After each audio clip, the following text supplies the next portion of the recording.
Welcome! Another day, another video. So for today's vlog nga, gagawa ako ng homemade pandesal na nabuo sa tansya-tansya lang.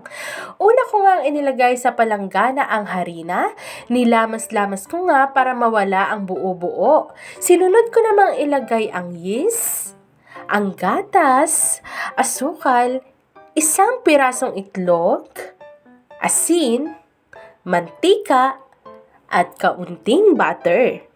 Hinalo ko na nga ng hinalo upang mamix ang lahat ng ingredients. Pinas forward ko na nga dahil nga sa matagal itong haluin. At saka ko naman minasa para makagawa ng perfect dough. Perfect daw. At pagkatapos ko nga makagawa ng dough, ito naman ay aking ire-rest ng 1 hour to 2 hours para mag-double ang size.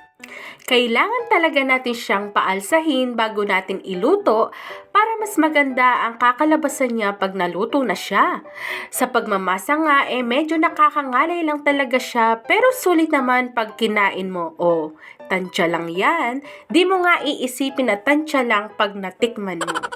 Gumamit nga ako dyan ng takip ng kaldero, tela at plastic para lalo siyang umalsa dahil gusto nga ng yeast ay warm temperature. At heto nga, after ng 1 hour and a half ay umalsa na siya at nirelease ko nga lang yung hangin sa loob ng dough para ma-ready ko na siyang hulmahin na hugis pandesal na katulad ng nabibili sa bakery. Hahatiin ko lang siya para mapabilis ang aking trabaho. Para nga lang akong naglalaro dyan ng slime. Nakakapagod talaga ang magmasa pero nakaka-enjoy naman lalo na pag nakita mo na yung resulta ng gawa mo. Hiniwa ko na nga siya para maumpisahan ng hulmahin ng maliliit, para maisalang na siya or para mailuto na dahil gusto na nga nilang matikman ang aking homemade pandesal na hindi ka nabibili sa bakery upang matikman ito. Napakadali nga lang gawin nito, basta sundan nyo lang yung steps sa video na ito. Mabilis na nga at hindi ka na nga mahihirapan, mag-e-enjoy ka pa.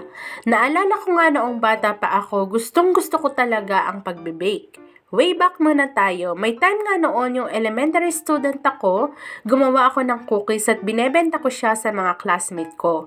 At nakakaubos nga ako noon, hindi ko nga alam kung bakit gustong-gusto nila, hindi ko nga alam kung masarap o hindi. Kasi hindi ko nga alam kung tama ba ingredients ko. At ayan na nga ang pamangkin ko. Tutulungan nga daw akong gumawa.